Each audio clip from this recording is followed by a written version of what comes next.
If you live in Northeast Ohio, chances are you've encountered a large number of waterfowl.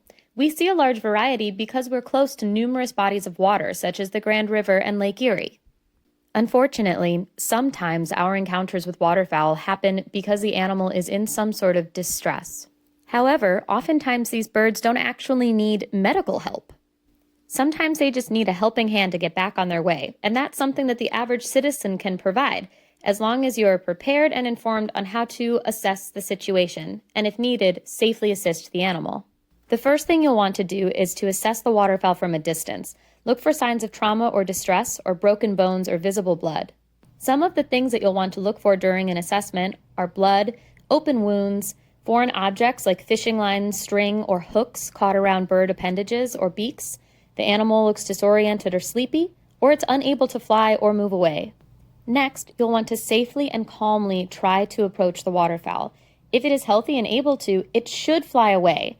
If it makes no attempt to move away from you, it might be injured or grounded.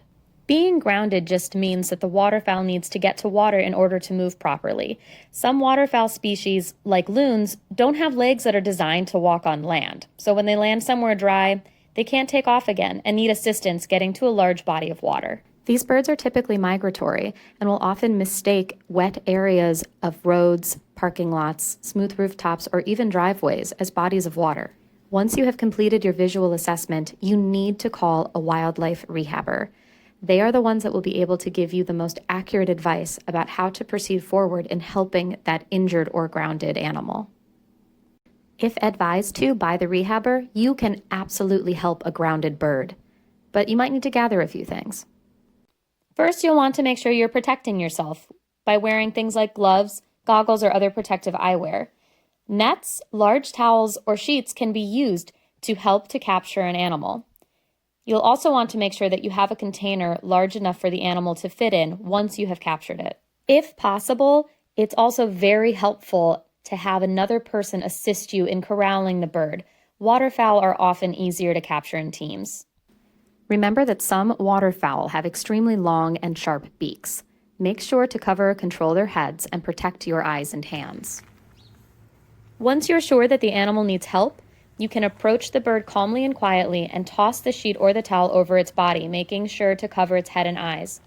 Pick the bird up carefully, supporting the entire body, and keep the wings tucked into the body. Always be careful of bills and wings.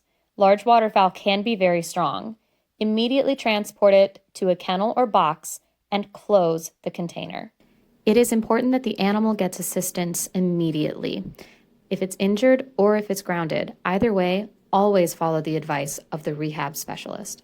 If the bird is in fact grounded and not injured, you should immediately transport it to the largest body of water nearby.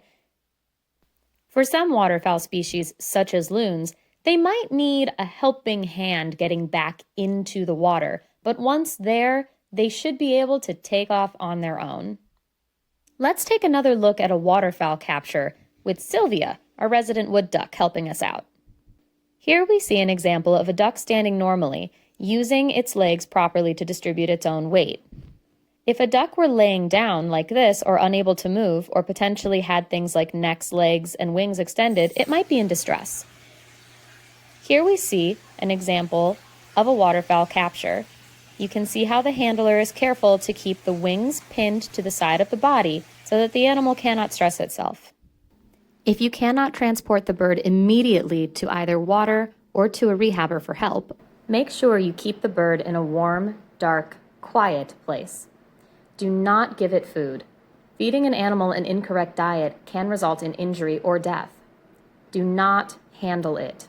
Leave the animal alone. Remember that human noise, touch, and eye contact are very stressful to wild animals. When you do get the bird to the water, make sure that you transport them closely to the water's edge. If you have more questions about assisting an injured or grounded waterfowl species, please visit www.lakemetroparks.com and click on the Help for Animals link for more information. You can also call 1-800-WILDLIFE.